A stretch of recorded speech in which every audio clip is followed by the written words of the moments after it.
Hello, everybody. Yes, so welcome back to my channel. It's George from Ireland. Anyway, I'm going to comment on the remarks by my old school mate. Well, not that we're friends, but I knew him slightly. His Royal Highness, the Prince of Wales. That's to say, William. So he made some perhaps well-intentioned but mutton-minded remarks regarding ending homelessness. Okay, it's welcome. Who would disagree with ending homelessness being a worthy objective? Um, but he's proved himself to be rather ovine in a way that may be most pleasing to the Welsh people. Okay, I'm saying that jocularly. I don't think they particularly like sheep, but the hoary old gag. So Prince William is not as bad as his younger dimwit brother, but William is never one to resist a fashionable cause for long. So he's adeptly jumping on the bandwagon. He's not over opinionated like his younger sibling, who spews views all the time. So, but Prince William, if you really want to end homelessness, put your money where your mouth is. These platitudes come at a price. If you really want to do this, you could start ending homelessness at home, but you haven't housed a single homeless person. How many people could live in Balmoral? How many people could live in Highgrove? How many people could live in Clarence House? Or many of the other royal residences, private residences, public residences, Gatcombe Park, for example. Supposing the United Kingdom abolished the monarchy, became the United Republic, Windsor Castle, St James's Palace, Holyrood House, Hillsborough, and so on, they'd all be publicly owned. Some of them were privately owned. Balmoral, they'd still own like a private family home, and so on. Highgrove would still be privately owned, Sandringham, and so on. But anyway, they've got an awful lot of spare room. They've got so many homes, and they move between them. Homelessness has economic and therefore political causes. The two are enmeshed. They cannot be entirely disentangled. And therefore, homelessness has got economic and therefore political solutions. So the Royal Family is supposed to be above politics. So what is your solution? Well, I'm afraid the super rich are going to have to make a tiny bit of a sacrifice. It's because of maldistribution of wealth. There are all these empty houses, and then there are the homeless people. Why do you put the homeless people with the empty houses together, and there'd be no homelessness? Talk about Finland, which has managed to abolish homelessness. But I suppose it would be inexpedient for the super rich like Prince William to do this. He and his family, they selflessly serve the public for a mere £85 million a year in tax-free inheritance. Um, and all right, some of the £85 million does go on genuine expenses, and there's a price to pay in terms of press intrusion. You can bow out of it, like Prince Harry has, although he never actually shuts up. So he actually wants the press intrusion and intrudes into everybody else's privacy. But perhaps it was more sententious drivel. This moral high tone from Prince William. He's a rather unthinking person, and he always has been. But perhaps his public relations team told him this is the thing to do. So he visited Sheffield. He went to Northern Ireland lately. So to promote this, and his charitable foundation has raised £3 million towards this. How much of it has he given of his own vast fortune? Not a brass farthing. So the various locations in the United Kingdom where he's supposedly doing this, and all right, by just taking the photo opportunities by saying things, he might get some people to donate. Um, but probably have to be some taxpayers' money. How much, and who should pay how much tax, and what should be taxed apart from incomes? What should be the threshold for your personal allowance?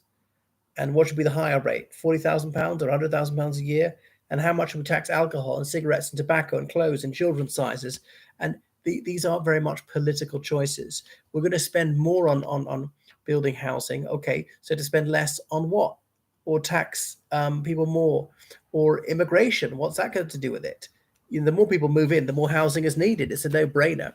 The United Kingdom is building roughly 200,000 housing units a year, and it's got net immigration of 700,000. So there's no way of keeping pace.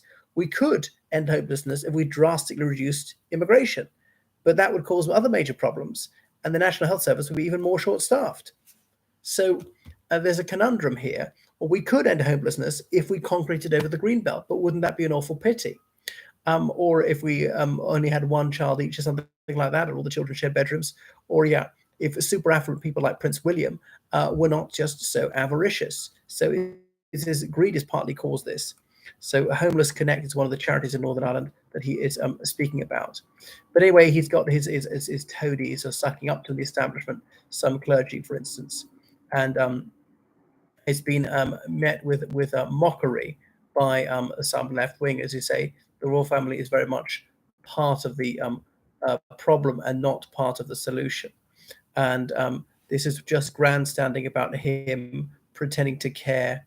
He's spoken in Sheffield, who's got a significant problem. He's been in Aberdeen speaking about this as well. Yeah, he just shows up, pretends to care, but doesn't put his hand into his own pocket. Tells middle and low income people that they ought to be making these painful sacrifices to do this. So he comes across as a good person.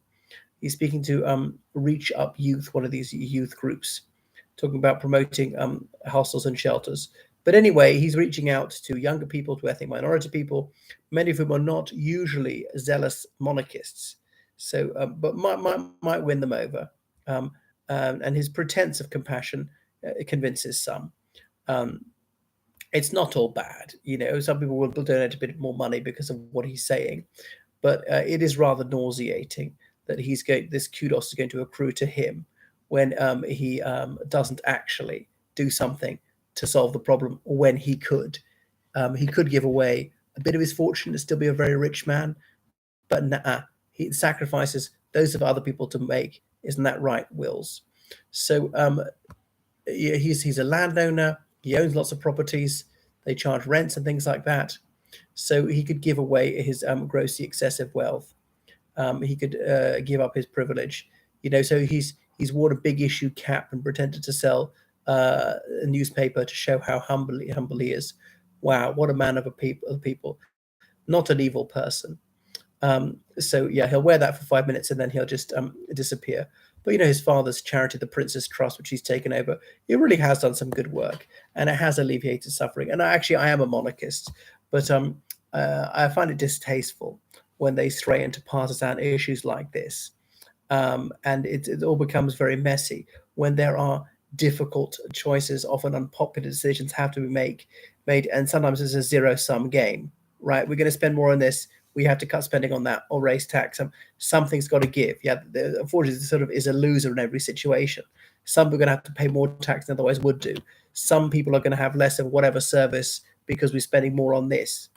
And one thing guaranteed is the royal family are never going to lose out. Anyway, so just a lot more could be done about it. And you see, how much is spent on restoring Buckingham Palace, £369 million. In fairness, even there was no monarchy, the United Kingdom would probably want to preserve that building because of its extraordinary historical importance. Right, thank you so much, everybody, for watching my channel. I was on London Broadcasting Corporation as an expert yesterday on the radio, speaking about the situation in Russia. So listen out in future. Goodbye, everyone.